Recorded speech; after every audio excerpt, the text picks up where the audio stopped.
Whether you are looking for a new experiment to support your science curriculum or looking for ways to integrate computational thinking, PASCO is here to help.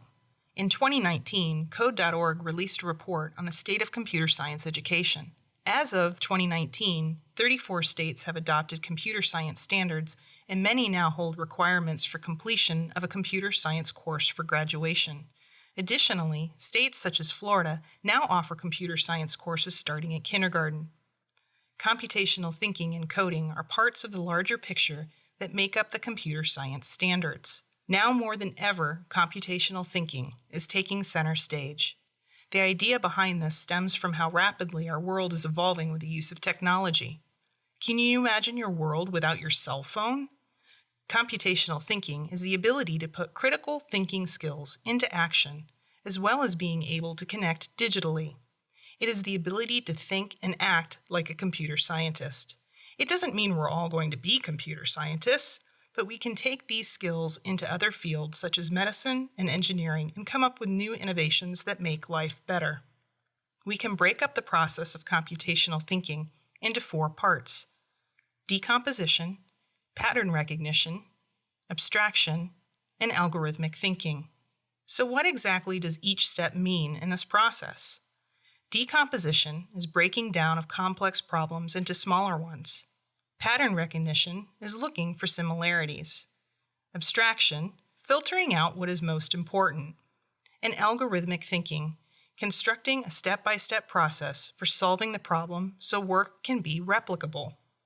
When you think about it, students and teachers practice computational thinking daily, but it helps to make it explicit by giving some more detailed examples.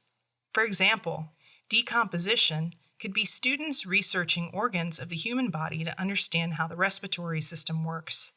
An example of pattern recognition is keeping a food diary to assess what makes your stomach upset. Abstraction could be conducting a survey followed by data analysis and representation. An example of algorithmic thinking is a Google search or creating a PowerPoint quiz with different pathways for wrong or correct answers. SparkView and Capstone software now include Blockly coding. Now you can support computer science standards while reinforcing science concepts and encouraging the computational thinking process. Let's share how you might do this in a classroom. You can start by choosing from our experiment library. For this example, let's focus on the pH of household chemicals. Here, your students start by investigating the pH of various liquids using the pH sensor. Here, they gain knowledge of the pH scale and also tackle the deeper discussion on its importance and how it relates to the real world. We have developed Blockly extensions to support the science content, but now introduce coding. In this example, we provide the students with an initial set of code and ask them to replicate a program that would identify a base from the list of household chemicals they identified in the previous lab. We can further support computer science literacy by asking students what the importance of a loop is or what role conditionals and statements play in the programming process. Blockly provides numerical and text output capabilities so students can see data in real time. Next, we ask students to add to their initial code to create a program that would identify not only a base, but now acidic solutions and even the ability to identify a neutral substance. After students have investigated pH levels and created a basic coding program, you can challenge them to solve a real-world problem. For example, you just started working in a new factory that packages the various drinks that are shipped to schools for breakfast and lunch. Some of the drinks include milk, alkaline water, orange juice, sports drinks, and others. Can you help speed up the factory line by creating a program that will identify each of these beverages? This program will help in automation, making it easy to determine which cartons each drink should go into. This program is certainly more difficult as it requires the user to work with ranges, understand pH, and how to measure it. Again, students get both a numerical and text output.